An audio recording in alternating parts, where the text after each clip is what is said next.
தாய் வீடு ஏப்ரல் 2026. ஈழ இலக்கியத்தில் முனைப்பு சிற்றிதழின் இடம்.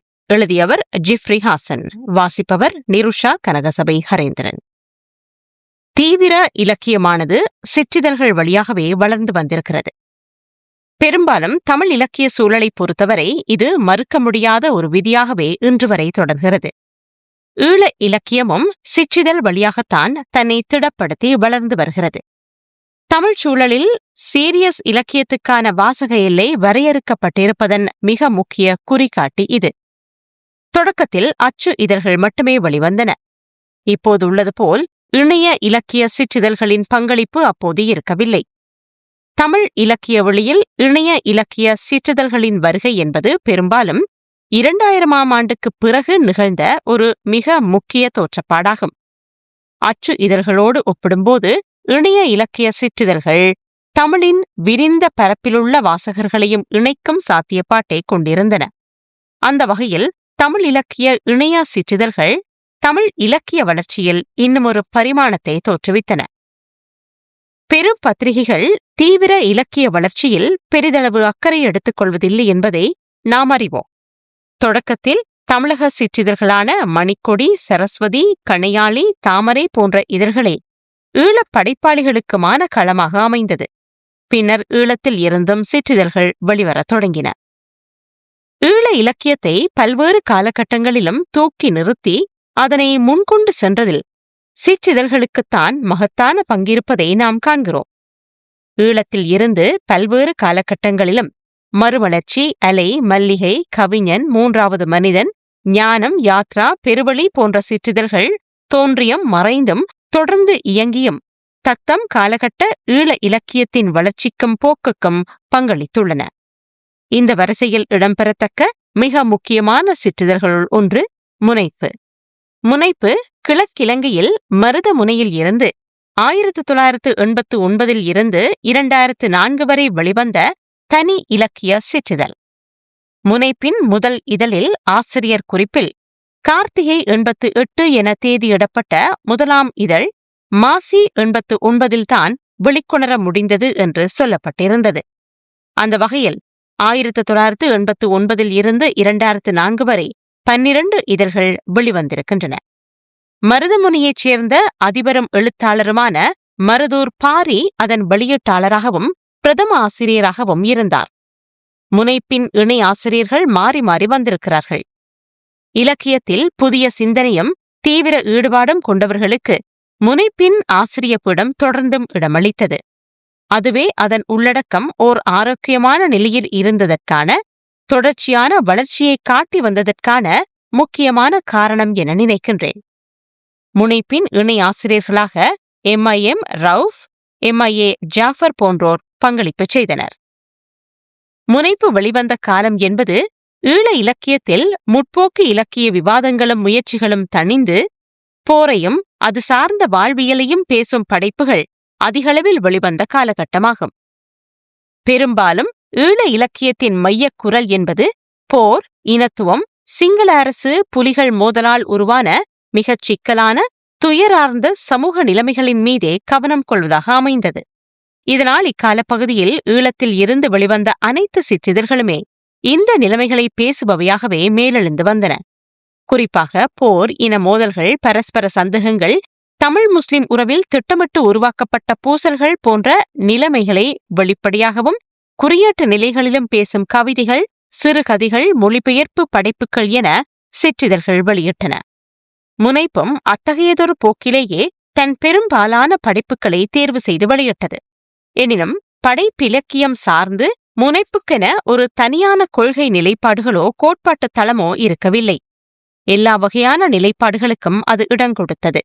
குறிப்பாக அரசுக்கும் புலிகளுக்கும் இடையில் போர் நடைபெற்றுக் கொண்டிருந்த காலப்பகுதியிலேயே மொழி சார்ந்தும் சிங்கள தரப்பால் தமிழ் மொழி புறக்கணிக்கப்பட்டுக் கொண்டிருந்த காலப்பகுதியில் சிங்கள தமிழ் உறவினையும் இரு இனங்களுக்கும் இடையிலான பரஸ்பர புரிதலையும் சகவாழ்வையும் பேசக்கூடிய சிங்கள படைப்புகளை முனைப்பு மொழிபெயர்த்து வெளியிட்டது.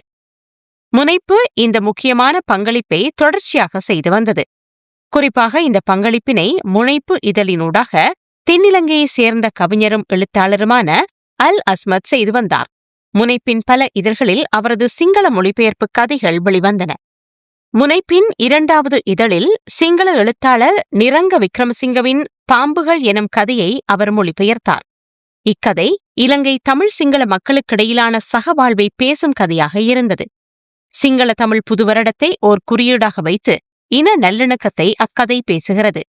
போர் உக்கிரமாக நடந்து கொண்டிருந்த அக்கால பகுதியில் சிங்கள தரப்பில் இருந்து எழுதப்பட்ட அக்கதையை தமிழ்ச் சூழலுக்கு அறிமுகம் செய்த முனைப்பின் பணி மகத்தானது என்றே சொல்லத் தோன்றுகிறது. முனைப்பு வெளியிட்ட ஆக்கங்களை பொறுத்தவரை மிக தீவிர சீரியஸான இலக்கிய முயற்சிகளுக்கே அது களம் ஒதுக்கியது. முனைப்பின் 12 இதழ்களிலும் வெளிவந்த படைப்புகளை பார்த்தால் இன்று ஆச்சரியமாக இருக்கிறது. மிக ஆழமான படைப்புகள், நேர்த்தியான தெரிவுகள் என முனைப்பு மிகச் சிரத்தை எடுத்துக்கொண்டு தன் உள்ளீட்டை தீர்மானித்திருக்கிறது.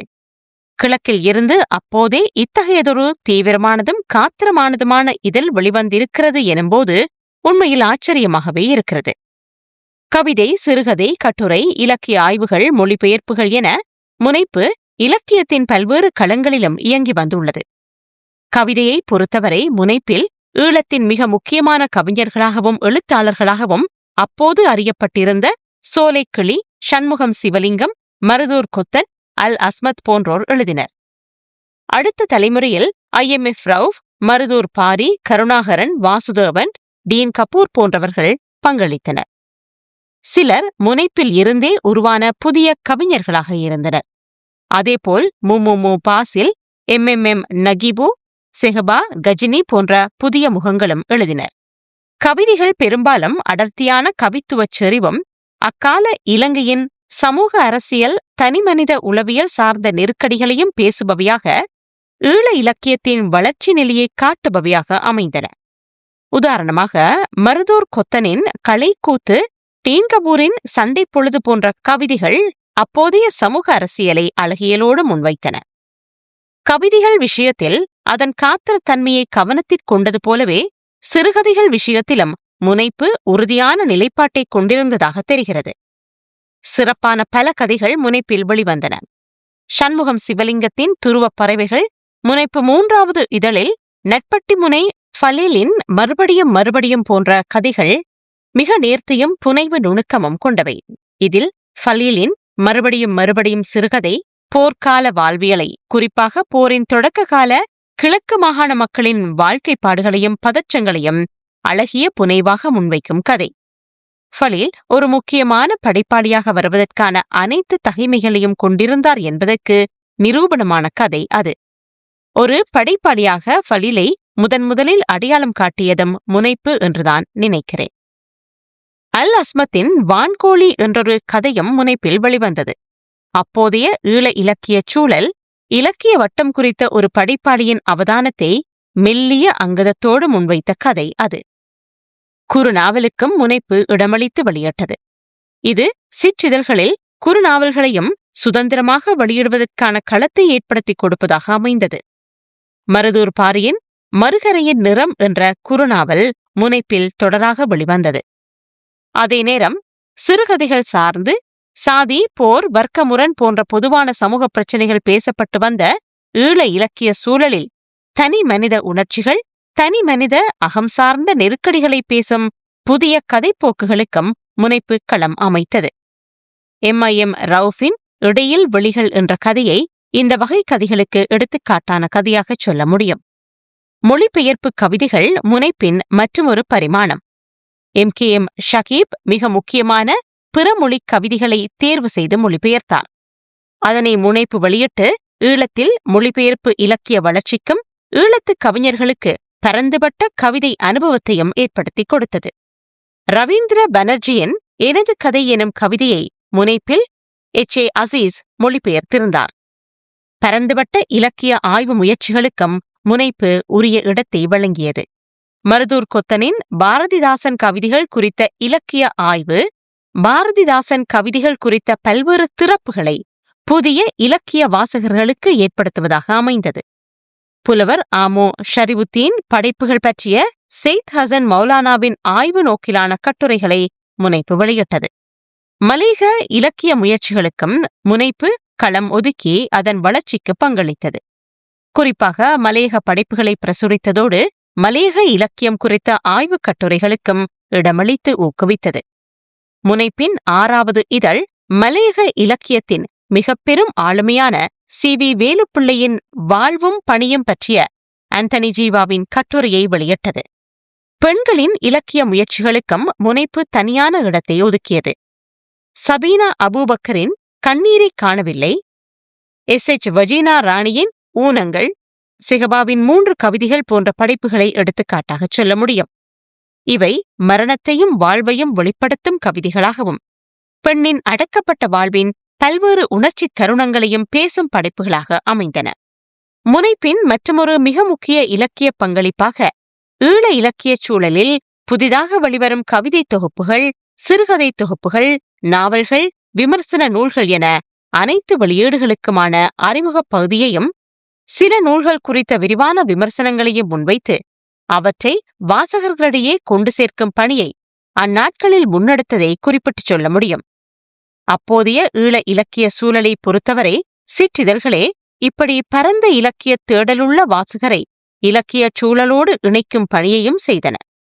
இத்தகைய புத்தகங்களின் விரிவான அறிமுகத்தோடு புத்தகங்களை பெறுவதற்கான தகவல்களையும் முனைப்பு வெளியிட்டு வாசக தேவையை பூர்த்தி செய்யும் ஒரு பணியை செய்தது. இது அந்நாட்களில் ஒரு தீவிர இலக்கிய வாசகருக்கு மிக முக்கியமான சேவையாக அமைந்திருக்கும் என நம்பலாம். முனைப்பு நாட்டில் போதிய அச்சு வசதிகளோ தொடர்பாடல் வசதிகளோ இல்லாத காலப்பகுதியில், இத்தனைக்கும் தென்னிலங்கையுடன் ஒப்பிடும்போது அத்தகைய வசதிகள் மிக மிக குறைந்த மட்டத்தில் இருந்த கிழக்கு மாகாணத்தில் இருந்து தொடர்ச்சியாக ஒரு தீவிர இலக்கிய இதழாக 12 இதழ்கள் வரை வெளிவந்தது என்பது ஒரு சாதனையான அடைவாகும். முனைப்பு அதன் 2வது இதழிலேயே தனக்கான சவால்களை முன்வைத்தது.